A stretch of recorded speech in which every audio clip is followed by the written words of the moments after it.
Model प्रमाणे विमा राबवण्याची मुभा देण्यात आली होती आणि म्हणून महाराष्ट्र सरकारला पण या संदर्भामध्ये परवानगी द्यावी अशा प्रकारची विनंती करण्यात आली। कालच्या चर्चेमध्ये साधारणतः असं दिसून आलं की केंद्र सरकारच्या पातळीवरनं काही 2-3 वेगवेगळी मॉडेल्स विम्याच्या संदर्भामध्ये केंद्र सरकार करू पाहत आहे आणि राज्यांवर पण मग ते यांच्यापैकी राज्याला ज्या मॉडेलमध्ये सहभागी व्हायचं असेल तर ते सहभागी होण्याची मुभा देता येईल का असं केंद्र सरकार विचार करत आहे, अशी माहिती कालच्या चर्चेमध्ये त्या ठिकाणी केंद्रीय कृषी मंत्री महोदय आणि इतरही राज्यमंत्री महोदयांनी दिली। आपलं 80 आणि 110 म्हणजे बीड मॉडेल म्हणजे 1.5 वर्षापासून आपण त्याचा पाठपुरावा करतो आहोत की या मॉडेलला महाराष्ट्र राज्याच्यासाठी परवानगी द्या। उदाहरणार्थ शेतकऱ्याचा हिस्सा, राज्याचा हिस्सा आणि केंद्राचा हिस्सा मिळून समजा जर 1000 कोटी रुपये विमा कंपन्यांना आपण दिले, अगदी खूप चांगलं वातावरण होतं, शेतकरी बांधवांचं नुकसान खूप कमी झालं, अशी परिस्थिती असली समजा 200 कोटी रुपये नुकसान झालं तर कंपन्यांना 10% प्रशासकीय खर्च आणि फक्त 10% नफा अशी याच्यामध्ये मुभा आहे। 80% म्हणजे 200 कोटी रुपये शेतकऱ्यांना मिळाले आणि हे 200 कोटी रुपये कंपन्यांना मिळतील। 400 कोटी गेले, 600 कोटी रुपये राज्याला ते परत करतील। केंद्र सरकार पण याच्यामध्ये सहभागी होत असेल तर राज्य आणि केंद्र अशा पद्धतीने। आणि समजा उद्या खूप विपरीत परिस्थिती निर्माण झाली, अगदी 1500 कोटी रुपये नुकसान भरपाई द्यावी लागते, अशी जर परिस्थिती निर्माण झाली तर त्या केसमध्ये 10% प्रशासकीय खर्च कंपन्यांचा तो तर होणारच आहे आणि 10% नफा घेण्याची तोटा घेण्याची पण जबाबदारी त्यांच्यावर। म्हणजे 1100 कोटी रुपये 1100 कोटी रुपये त्यांनी वाटप करायचे आणि वरचे 400 कोटी रुपये राज्य आणि केंद्र मिळून शेतकऱ्यांना नुकसान भरपाई द्यायची। तर याच्यातनं कप अँड कॅप मॉडेल म्हणजे एक मर्यादित नाही आपण हे 2020 ची गोष्ट करतो आहोत। मागचं काही शेतकऱ्यांचं नुकसान भरपाई कंपन्यांना पण देणं बाकी आहे, 2020 ची गोष्ट आणि त्याचं सेकंड इन्स्टॉलमेंट आपण एवढ्या करता राखून ठेवलंय की तुम्ही त्या काळातले पंचनामे जे सरकारने केलेले होते, मदत दिली शेतकऱ्यांना, ते तुम्ही ग्राह्य धरा आणि त्या शेतकऱ्यांना कंपन्यांनी नुकसान भरपाई दिली पाहिजे। मला वाटतं की एक AIC जे केंद्र सरकारच्या अधिपत्याखाली काम करते, भारत सरकारची, बाकीचे 5 खाजगी कंपन्या आहेत। प्रधानमंत्री फसल विमा योजनेला चांगला सहभाग चालू वर्षाला प्रधानमंत्री फसल विमा योजनेमध्ये साधारणतः 80-82 लाख शेतकऱ्यांनी सहभाग घेतलेला आहे।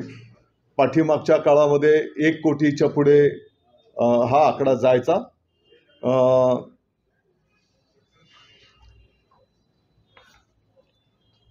या योजनेमध्ये 2 वर्षापूर्वी काही बदल करण्यात आले केंद्र शासनाच्या माध्यमातून। एक बदल करण्यात आला की ही योजना ऐच्छिक करण्यात आली। जसं यापूर्वी शेतकरी बांधवांनी जर बँकेतनं कर्ज घेतलं तर कर्ज घेत असतानाच विम्याची रक्कम बँक कापून घ्यायची आणि विमा कंपनीला थेट वळती करायची। आताच्या घडीला केंद्र सरकारने 2 वर्षापूर्वी जे बदल केले त्याच्यात ते ऐच्छिक केले। म्हणजे शेतकरी बांधवांची जर इच्छा नसेल आणि त्याने जर 2 ओळी लिहून दिलं की आम्हाला ह्या योजनेत जायचं नाही, तर 2 ओळी जर लिहून दिल्या तर त्यांचं कर्जामधनं ती रक्कम वजावट होणार नाही।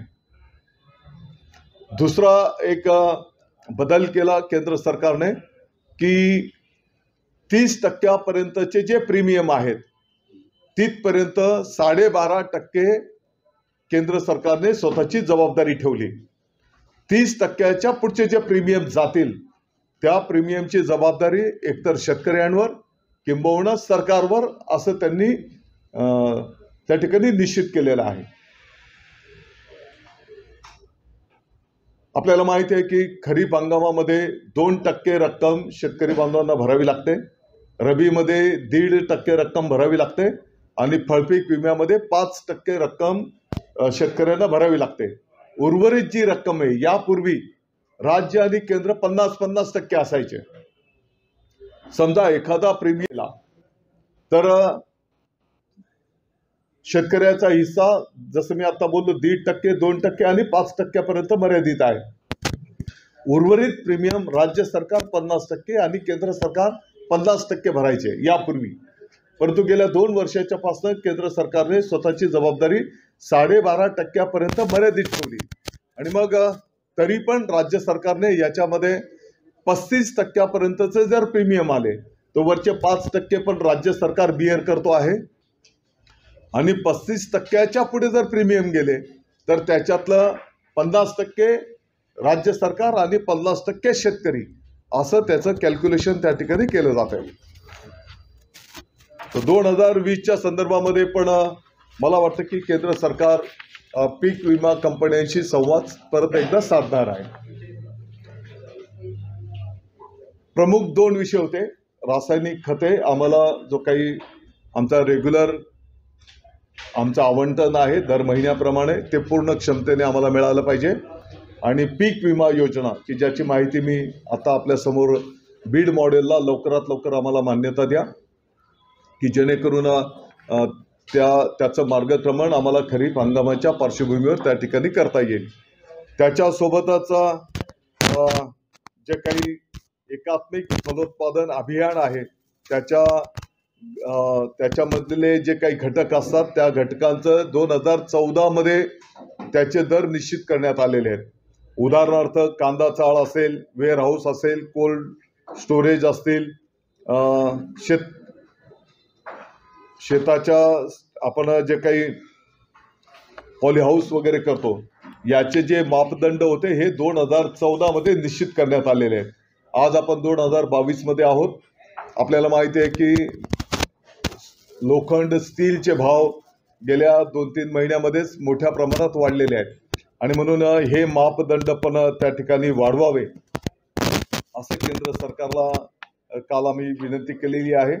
त्याच्यासोबतच दुसरी योजना आहे एकात्मिक फलोत्पादन अभियान की याच्यामध्ये पाठीमागच्या काळामध्ये जसं आपण बघितलं असेल की द्राक्ष सारखं फळ अगदी तयार झालंय आणि रात्रीतनं अवकाळी पाऊस किंवा गारपीट होते आणि संपूर्ण द्राक्षाचं किंवा त्या फळ पिकांचं मोठ्या प्रमाणात नुकसान होत आहे आणि म्हणून काही शेतकरी बांधव त्या ठिकाणी परदेशामध्ये ज्या प्रकारे आच्छादन प्लॅस्टिकचं आच्छादन करून द्राक्षाचं संरक्षण केलं जाते तसंच इतरही अनेक पिकांमध्ये रासायनिक खतं आपल्या महाराष्ट्राच्या साठी लागणार आहेत.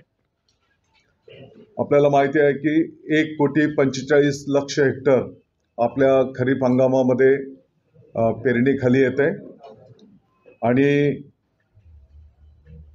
या सर्व क्षेत्राच्या साठी आपण 52 लक्ष मेट्रिक टन खतांची मागणी केंद्र सरकारकडे केलेली आहे.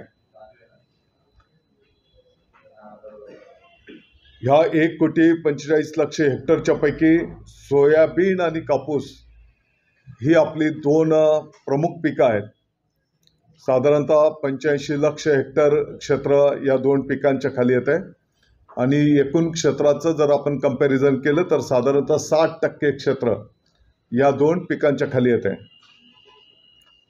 आपल्याला माहिती आहे की सोयाबीन आणि कापूस पेरणी आणि पुढचा 1 महिना या कालावधीमध्येच रासायनिक खतांची मोठ्या प्रमाणात आवश्यकता पडते आणि म्हणून 52 लक्षाच्या अगेन्स्ट 45 लक्ष मेट्रिक टन केंद्र सरकारने महाराष्ट्राच्या साठी रासायनिक खतं मंजूर केलेली आहेत. वरील सर्व मंत्री महोदयांच्याकडे ही क्वांटिटी थोडी वाढवून द्या आणि प्रामुख्याने एप्रिल, मे आणि जून या 3 महिन्यांमध्ये महाराष्ट्राच्या वाट्याला जे काही केंद्र सरकार ठरवत आहे त्या आवंटनाप्रमाणे आम्हाला रासायनिक खतं पूर्ण क्षमतेने उपलब्ध करून द्या अशी विनंती त्या ठिकाणी करण्यात आलेली आहे. देश पातळीवरनं प्रत्येक राज्याला कोणत्या महिन्यामध्ये कोणतं रासायनिक खत किती प्रमाणात दिलं जाईल याचा एक आराखडा तयार केला जातो. जसं आता महाराष्ट्राच्यासाठी 45 लक्ष मेट्रिक टन दोन्ही सीझनच्या साठी जे काही मंजूर करण्यात आलेलं आहे तर त्याप्रमाणे त्या महिन्यांप्रमाणे आम्हाला जो काही कोटा दिलेला आहे तो आम्हाला त्या शेड्यूल प्रमाणे आम्हाला त्याचं वितरण करून द्या अशी विनंती वरील मंत्री महोदयांना करण्यात आली. खते विभागाचेही मंत्री महोदय आणि कृषी मंत्री महोदयांनी सुद्धा जे काही महाराष्ट्राचं आवंटन आहे ते त्या वेळेप्रमाणे त्या ठिकाणी दिलं जाईल अशा प्रकारचं त्यांनी मान्य केलेलं आहे.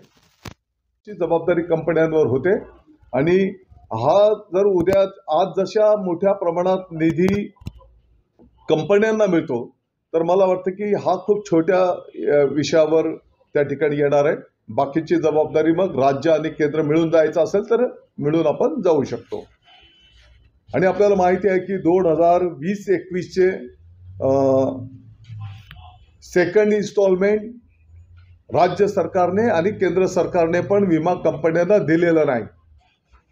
2020 मध्ये आपल्याला माहिती आहे की करोना होता आणि त्या करोनाच्या पार्श्वभूमीवर शेतकरी बांधव त्यांचं जे काही नुकसान झालं ते विमा कंपन्यांना कळू शकलेले नव्हते आणि म्हणून राज्य सरकारची भूमिका आहे की या काळात मोठ्या प्रमाणात शेतकऱ्यांचं नुकसान झालं. NDRFच्या निकषांवर शासकीय यंत्रणेने पंचनामे करून शेतकऱ्यांना मदत दिलेली आहे. तर ज्या शेतकऱ्यांना मदत दिलेली आहे त्यांच्यापैकी ज्या शेतकऱ्यांनी विम्यामध्ये सहभाग घेतलेला होता ते पंचनामे तुम्ही ग्राह्य धरा आणि त्यांनाही तुम्ही नुकसान भरपाई दिली पाहिजे अशी आपण गेल्या 1.5 वर्षाच्या पासून तो पण मुद्दा केंद्र सरकार समोर ठेवलेला आहे आणि ते पण परत आम्ही त्यांना उजळणी करून दिली की याचाही निर्णय तुम्ही कंपन्यांना आदेशित करा की ते तुम्ही मान्य करा की साधारणतः कंपन्यांना आत्ताच्या घडीला आपल्याला 2,200 कोटी रुपये काय द्यावे लागत आहेत आणि NDRFच्या निकषांवर साधारणतः 1,500 कोटी रुपये त्याच्यातनं विमा कंपन्यांना शेतकऱ्यांना नुकसान भरपाई द्यावी लागणार आहे. पण याच्यामध्ये प्रधानमंत्री फसल विमा योजना जी आहे त्या अंतर्गत 667 कोटी शेतकऱ्यांनी पूर्वी गेल्या वर्षी 44,000 शेतकरी यावर्षी 1,20,000 शेतकऱ्यांनी सहभाग. मग त्याचं कसं काय गणित जुळवणार? नाही आपण हे 2020ची गोष्ट करतो आहोत. मागचं काही शेतकऱ्यांचं नुकसान भरपाई कंपन्यांना पण देणं बाकी आहे 2020ची गोष्ट आणि त्याचं सेकंड इन्स्टॉलमेंट आपण एवढ्या करता राखून ठेवलंय की तुम्ही त्या काळातले पंचनामे जे सरकारने केलेले होते मदत दिली शेतकऱ्यांना ते तुम्ही ग्राह्य धरा आणि त्या शेतकऱ्यांना कंपन्यांनी नुकसान भरपाई दिली पाहिजे. मला वाटतं की एक AIC जे केंद्र सरकारच्या आधिपत्याखाली काम. मी आपलं सगळ्यांचं आभार व्यक्त करतो, आपलं स्वागत करतो. काल कृषी विभागाच्या काही विषयांच्या संदर्भामध्ये मी स्वतः कृषी विभागाचे सचिव डवलेजी आणि आमचे काही प्रमुख अधिकारी आम्ही दिल्लीला गेलो होतो. गेल्या 15-20 दिवसापूर्वीच काही मंत्री महोदयांच्या अपॉइंटमेंट्स घेतलेल्या होत्या आणि त्याप्रमाणे काल दिल्लीला जाऊन माननीय नामदार श्री नितीनजी गडकरी साहेब, मंत्री महोदय रस्ते व वाहतूक माननीय नामदार श्री नरेंद्र सिंह तोमर साहेब, केंद्राचे आपले कृषी मंत्री महोदय, त्याच्यासोबतच माननीय खासदार शरदचंद्रजी पवार साहेब, माननीय श्री कैलासजी चौधरी राज्यमंत्री कृषी, त्याच्यासोबतच माननीय श्री भगवंत खुबाजी राज्यमंत्री रसायने व खते, माननीय नामदार श्रीमती शोभा करंडलेजी राज्यमंत्री कृषी,